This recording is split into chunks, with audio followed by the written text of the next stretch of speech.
जीवनक्रम लेसन मध्ये जी आपल्याला फुलपाखराची माहिती शिकायची आहे. फुलपाखरांचा जीवनक्रम थोडक्यात त्यांचं सायकल.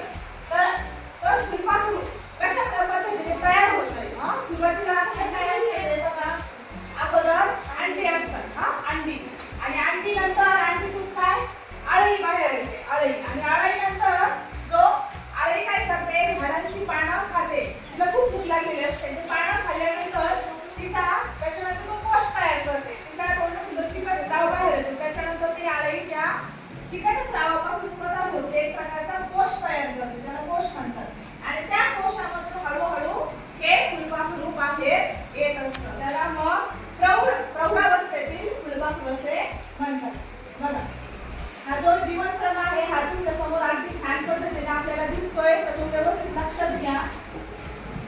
बघा किती छान प्रकारचे वेगवेगळ्या प्रकारचे फुलपाखरू आपल्याला बघायला